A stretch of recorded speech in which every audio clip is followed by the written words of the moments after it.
ലതീഷ് കൂടി ഇപ്പോൾ നമ്മളോടൊപ്പം ഈ റിപ്പോർട്ടിങ്ങിൽ ചേരും എന്നാണ് മനസ്സിലാക്കേണ്ടത്. ലതീഷിലേക്ക് പോകുന്നതിന് മുമ്പ് ഈ കാര്യങ്ങൾ ഇപ്പോൾ വന്ന പ്രേക്ഷകർ കൂടി മനസ്സിലാക്കിയിരിക്കേണ്ടതാണ്.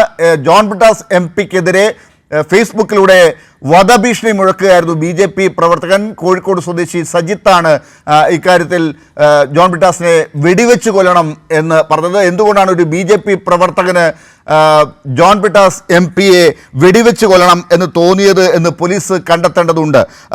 ലതീഷ് ഇപ്പോൾ ചേർന്നിരിക്കുന്നു. ലതീഷ്, എന്തുകൊണ്ടാണ് ഒരു BJP പ്രവർത്തകൻ ഇങ്ങനെ ജോൺ ബ്രിട്ടാസ് എന്ന ഒരു CPIM MPയെ വെടിവെച്ച് കൊല്ലണം എന്ന് തോന്നുന്ന രീതിയിൽ ഒരു മനസ്സുണ്ടായത്? അയാൾക്ക് അത് ഫേസ്ബുക്കിലൂടെ പ്രകടിപ്പിക്കുന്നത് എന്തുകൊണ്ടാണ് എന്ന് പോലീസ് അന്വേഷിക്കില്ലേ?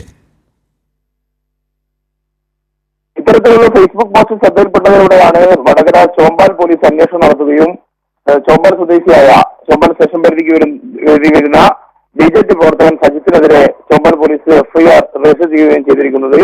വഖഫ് ബില്ലിനെതിരെ രാജ്യസഭയിൽ സംസാരിച്ചതിന്റെ പേരിലാണ് ഇതുമായി ബന്ധപ്പെട്ട് സജിത്തിന്റെ ഭാഗത്തുനിന്നും വളരെ മോശമെന്നും പറയാവുന്നതിനപ്പുറമുള്ള ഒരു പ്രതികരണം ഉണ്ടായത്. ജോൺ ബ്രിട്ടാസിനെ വെടിവെച്ച് കൊല്ലണമെന്നാണ് അദ്ദേഹം ഈ ഫേസ്ബുക്ക് കുറിപ്പിലൂടെ കമന്റിലൂടെ ആവശ്യപ്പെട്ടത്. ഒപ്പം വളരെ മോശം ചില പദപ്രയോഗങ്ങളും ജോൺ ബ്രിട്ടാസ് MPക്കെതിരെ സജിത്ത് നടത്തിയിരുന്നു. ഇതുമായി ബന്ധപ്പെട്ട് പോലീസ് നടത്തിയ അന്വേഷണത്തിലാണ് സജിത്താണ് ഈ ഫേസ്ബുക്ക് കമന്റ് ഇട്ടതെന്നും മനസ്സിലാവുകയും അദ്ദേഹത്തിനെതിരെ ഇപ്പോൾ FIR രജിസ്റ്റർ ചെയ്യുകയും ചെയ്തിരിക്കുന്നത്. അല്പസമയം മുമ്പ് മാത്രമാണ് ഇതുമായി ബന്ധപ്പെട്ട് പോലീസ് കേസെടുത്തിരിക്കുന്നത്. പോലീസിന് ഈ വിവരം ലഭിച്ചിരുന്നു. സജിത്ത് തന്നെയാണോ എന്നുള്ള കാര്യത്തിലൊരു സംശയം പോലീസിനുണ്ടായിരുന്നു. അത് ഉറപ്പുവരുത്തിയ ശേഷമാണ് ഇപ്പോൾ സജിത്തിനെതിരെ പോലീസ് കേസെടുത്തിരിക്കുന്നത്. നമുക്ക് ലഭിക്കുന്ന വിവരമനുസരിച്ച് സജിത്ത് മുമ്പ് വിദേശത്തായിരുന്നെങ്കിലും ഇപ്പോൾ നാട്ടിലുണ്ട് എന്നുള്ള വിവരമാണ് നമുക്ക് ലഭിക്കുന്നത്. BJPയുടെ സജീവ പ്രവർത്തകനാണ്. വടകര ചോമ്പാൽ പ്രദേശത്തെ BJPയുടെ സജീവ പ്രവർത്തകനാണ് സജിത്ത്. സജിത്തിനെതിരെയാണ് ഇപ്പോൾ ഇത്തരത്തിലുള്ള കേസ് വന്നിരിക്കുന്നത്. യെസ്, ലതീഷാണ് വിവരങ്ങൾ